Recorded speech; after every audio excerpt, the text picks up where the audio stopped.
Assalamualaikum warahmatullahi wabarakatuh. A'udzu billahi minasyaitonir rajim. Bismillahirrahmanirrahim. Alhamdulillahirabbil alamin. Asyhadu an la ilaha illallah wa asyhadu anna Muhammadar Rasulullah. Raditu billahi rabba wa bil islami dina wa bi Muhammadin sallallahu alaihi wasallam nabiyya wa rasulah. Ibu-ibu yang dirahmati Allah Subhanahu wa taala, alhamdulillah kita haturkan kehadirat Allah Subhanahu wa taala yang mana pada hari ini kita masih diberikan kenikmatan iman dan Islam serta kesehatan dan kesempatan sehingga kita masih bisa menikmati atau mengikuti kajian online yang dilaksanakan oleh Majelis Tabligh Pimpinan Daerah Aisyah Kota Malang. Mudah-mudahan kita semua selalu diberi kesehatan oleh Allah, diberi kesempatan untuk melakukan ibadah dengan sebaik-baiknya. Dan mudah-mudahan pula pandemi COVID-19 ini atau virus yang diberikan oleh Allah ini segera diangkat oleh Allah. Allah yang memberi penyakit, Allah yang memberi virus, maka Allah lah yang akan menyembuhkan atau menghilangkannya. Amin ya rabbal alamin. Baiklah ibu-ibu sekalian yang dirahmati oleh Allah Subhanahu wa taala, pada hari ini saya membicarakan tentang silaturahim dan saling memaafkan. Silaturahim merupakan bagian dari hablum minan nas.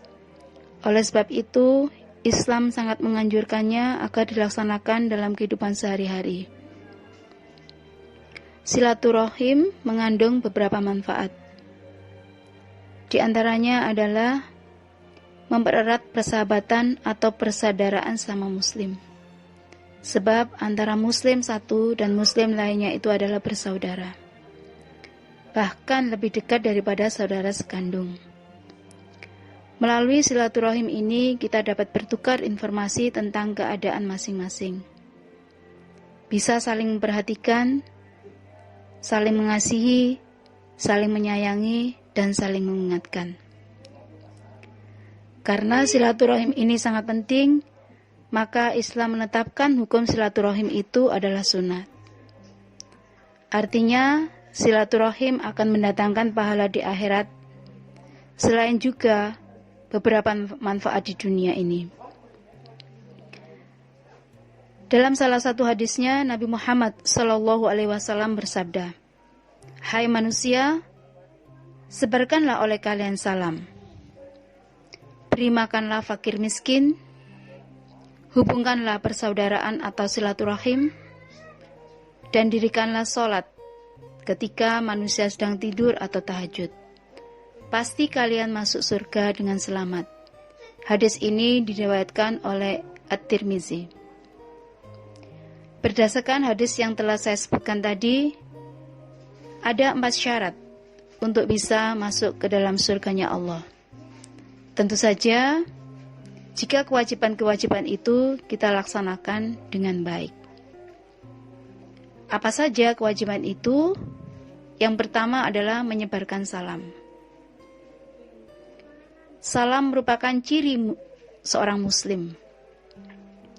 Membiasakan bersalam merupakan kewajiban setiap muslim.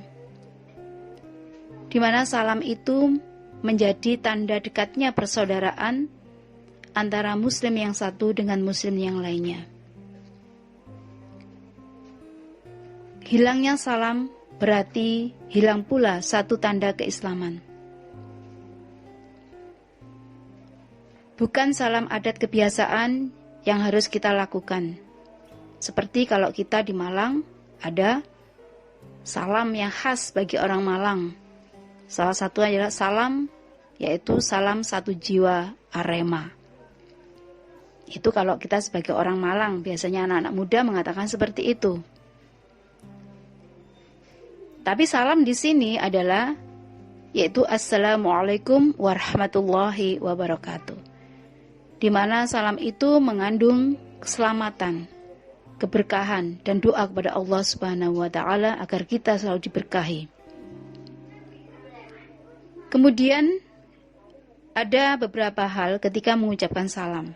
Jadi teknis mengucapkan salam atau memberikan salam kepada orang lain. Atau kepada siapa saja ketika kita mengucapkan salam. Yang pertama, yaitu dari yang muda kepada yang tua. Kemudian, dari yang sedikit kepada yang banyak. Dari yang berjalan kepada yang diam. Dari yang berkendaraan kepada yang diam atau berjalan kaki. Kemudian setiap hari kita tidak pernah tidak mengucapkan salam.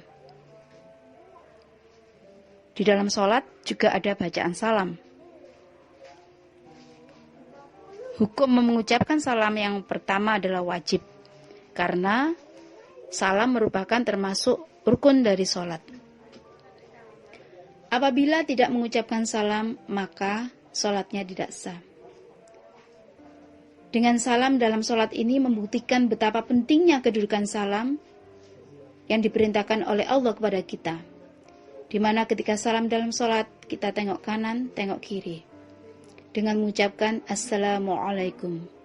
Berarti ini kita sudah menghubungkan hubungan diri kita kepada sesama manusia yang disebut hablum minan nas.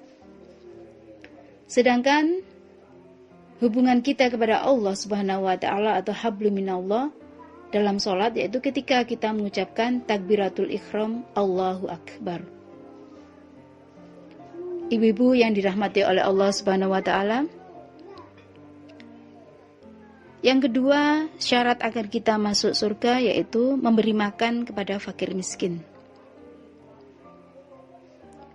Di mana fakir miskin ini merupakan amanah Allah Subhanahu wa taala terhadap kaum agnia,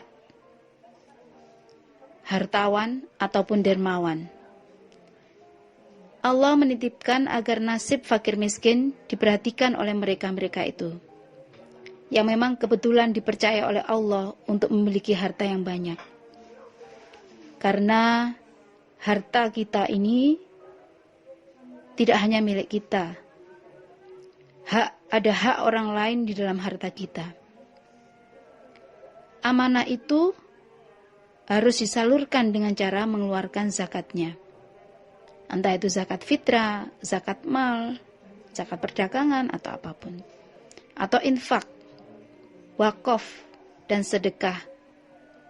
Agar kaum fuqara wal masakin bisa ikut bergembira memperoleh rezeki dari Allah Subhanahu wa taala yang dititipkan kepada kaum agnia.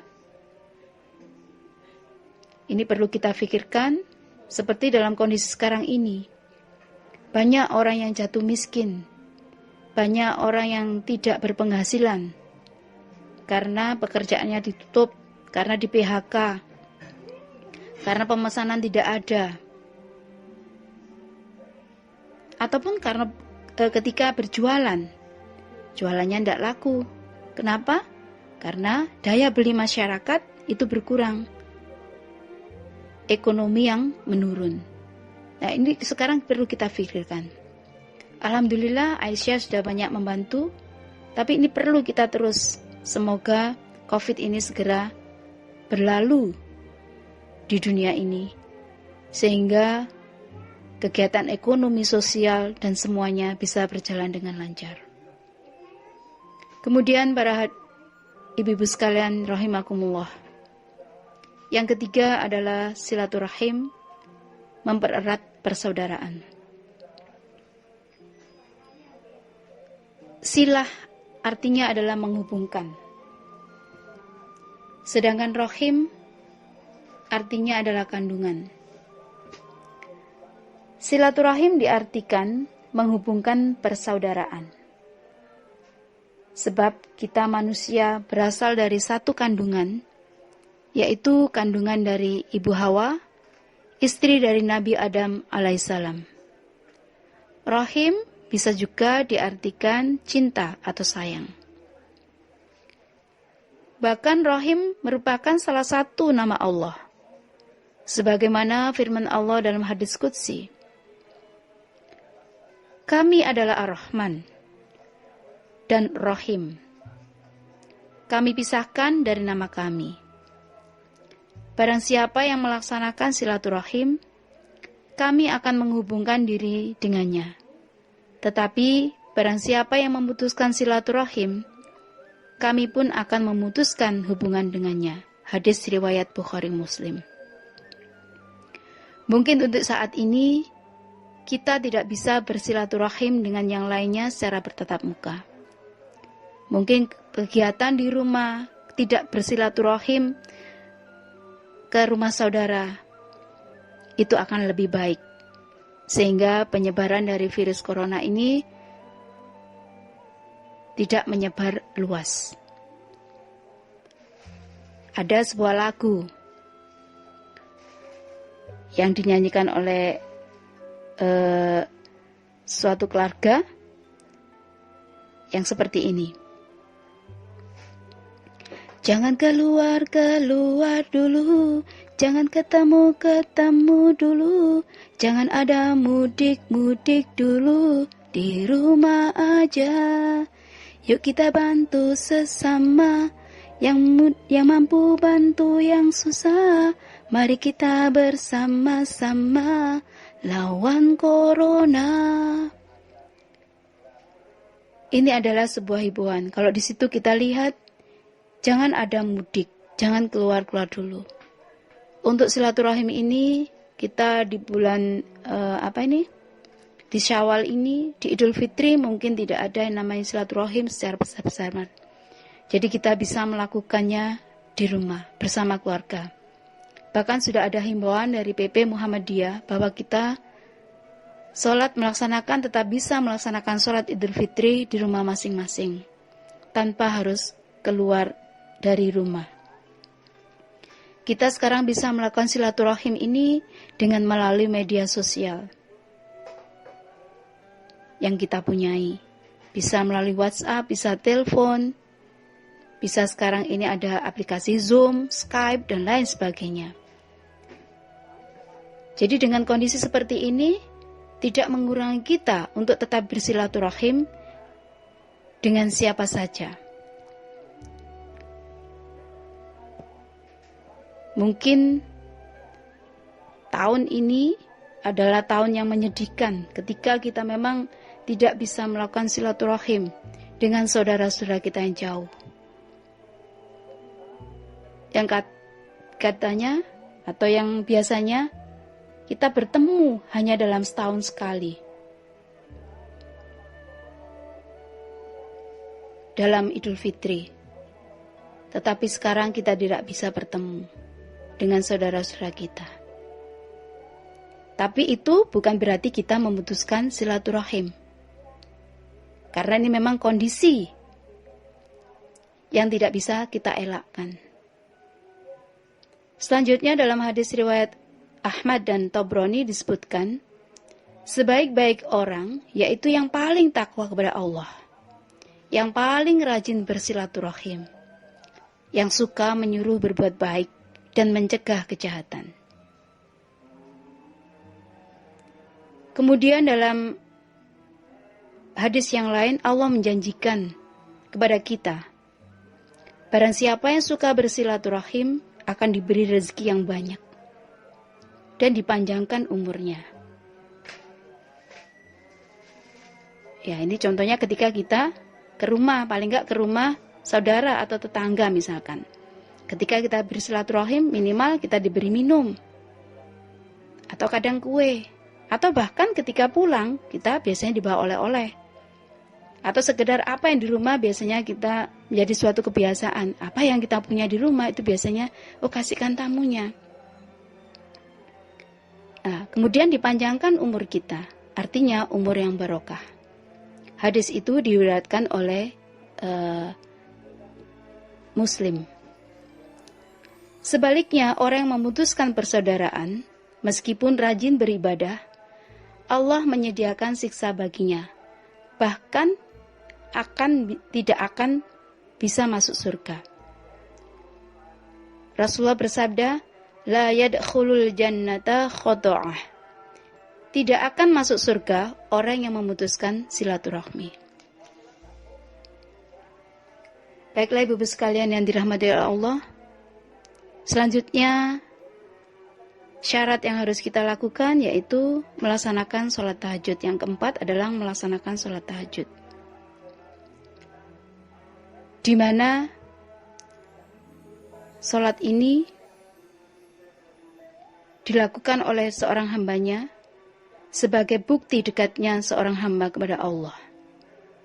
Dikala orang lain tidur nyenyak, mereka bangun untuk mendirikan sholat malam.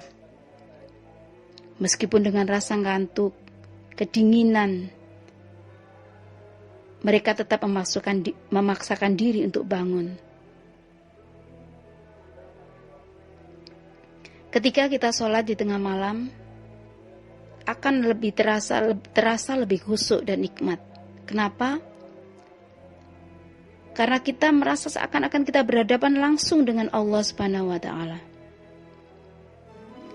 Dalam keheningan, sepi, tidak ada suara-suara yang mengganggu. Kita bisa berfokus kepada Allah Subhanahu wa Ta'ala. Kita akan merasa lebih dekat kepada Allah Subhanahu wa Ta'ala. Bahkan ketika seusai sholat pun, kita bisa merenungi perbuatan-perbuatan kita yang dilakukan pada siang hari. Jika ada perbuatan dosa yang kita lakukan, kita cepatlah beristighfar kepada Allah Subhanahu wa Ta'ala. Di mana ketika sholat malam ini memang terasa lebih dekat pada Allah. Kita bermunajat bahkan sampai menangis. Kita curhat pada Allah apa yang terjadi pada diri kita. Kalau kita kadang curhat pada orang lain, kalau tidak suka, ada yang mengatakan kapok. Kapokmu kapan? Kenapa kamu melakukan itu? Itu kalau kepada manusia. Atau kadang kita curhat kepada manusia pun ada yang bisa memberikan solusi, tapi ada yang juga yang tadi yang mengolok itu. Kalau orang tidak suka dengan kita, dia akan kapok, ya sudah itu memang perbuatanmu seperti itu. Ya, maka inilah adalah satu media kita untuk bisa melakukan curhat pada Allah, yaitu ketika sholat tahajud. Memang berat sekali, gangguannya adalah berat ketika kita tidak terbiasa. Tapi kalau ketika kita terbiasa, insya Allah kita akan selalu dibangunkan oleh Allah pada malam-malam itu. Atau sebelumnya kita memohon sebelum tidur, ya Allah, mohon bangunkanlah aku pada malam untuk bermunajat kepadamu. Insya Allah kita akan dibangunkan dengan cara apa? Baiklah para ibu-ibu sekalian yang dirahmati oleh Allah Subhanahu wa Ta'ala. Selanjutnya adalah saling memaafkan. Mungkin kita semua terbiasa meminta maaf dan terbiasa memaafkan kesalahan orang lain sebelum orang itu meminta maaf. Tapi ada juga orang itu tidak pernah minta maaf ketika dia bersalah. Dan juga ada orang yang tidak mau memaafkan kesalahan orang lain. Bahkan sampai 7 turunan, saya nggak akan memaafkan kamu, misalkan seperti itu. Mempunyai dendam kesumat. Ada juga yang sampai orangnya udah meninggal itu loh, nggak mau memaafkan. Nah, kalau sudah seperti ini, maka Allah berfirman dalam surat Al-Baqarah ayat 237. A'udzu billahi minasyaitonir rajim. Wa an ta'fu aqrabu littaqwa. Dan pemaafan kamu itu lebih dekat kepada derajat takwa. Jadi artinya, jika orang itu mau memaafkan, maka dia dekat kepada derajat takwa. Tetapi, jika orang itu tidak mau memaafkan kesalahan orang lain, maka dia adalah orang yang sulit mencapai derajat takwa. Apakah kita termasuk orang yang seperti itu? Kalau kita mudah-mudahan termasuk golongan orang-orang yang mau memaafkan kesalahan orang lain. Ya, jika kita berbicara maaf, ini mungkin biasanya adalah dosa. Berbicara masalah dosa, maka dosa merupakan di situ ada dua hak yang maafnya harus diminta.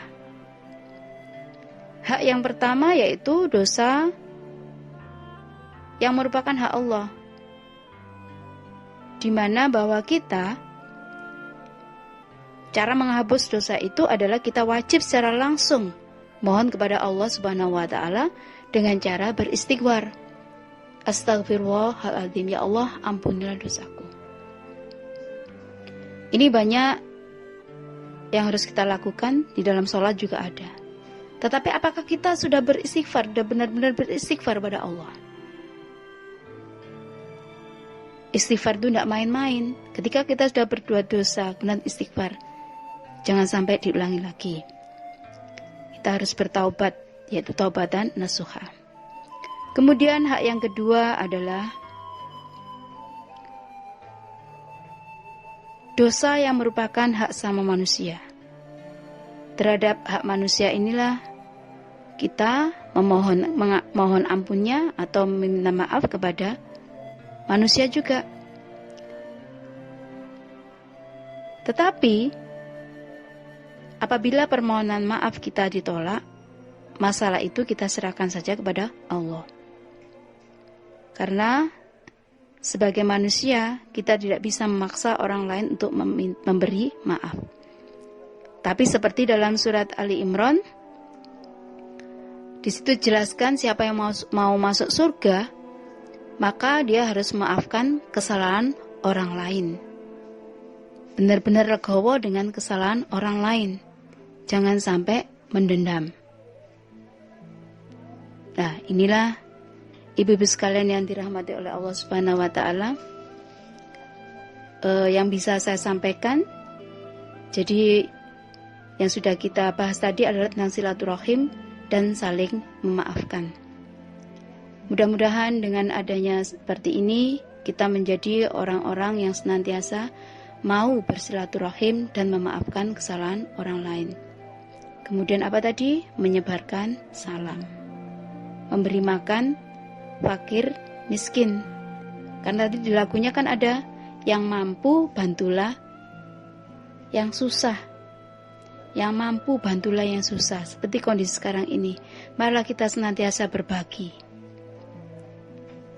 terima kasih. Ketika kita diterima, diberi, kita juga bisa mengasihkan pada orang lain.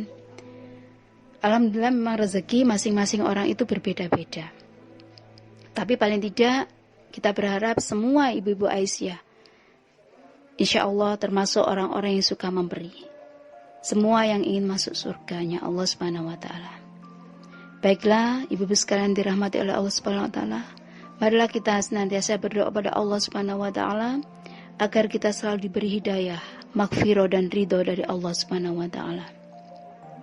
Dan mudah-mudahan pula kita semua termasuk orang-orang yang tetap memelihara silaturahim, saling mengasihi, menyayangi, dan saling mengingatkan agar tetap mempunyai kekuatan lahir dan batin untuk saling berkasih sayang, untuk saling bersilaturahim.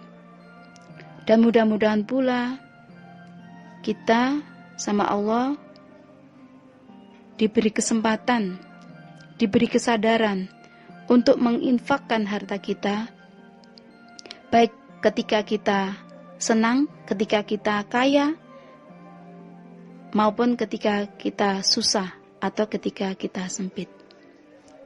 Dan mudah-mudahan pula jika kita berbuat dosa, semoga Allah segera menyadarkan diri kita untuk bertaubat, untuk segera memohon maaf, untuk segera beristighfar kepada Allah Subhanahu wa taala. Sehingga kita semua termasuk golongan orang-orang yang selalu bertobat. Amin ya rabbal alamin. Demikian ibu-ibu sekalian yang bisa saya sampaikan. Kurang lebihnya saya mohon maaf. Saya akhiri, albiru manitaqo.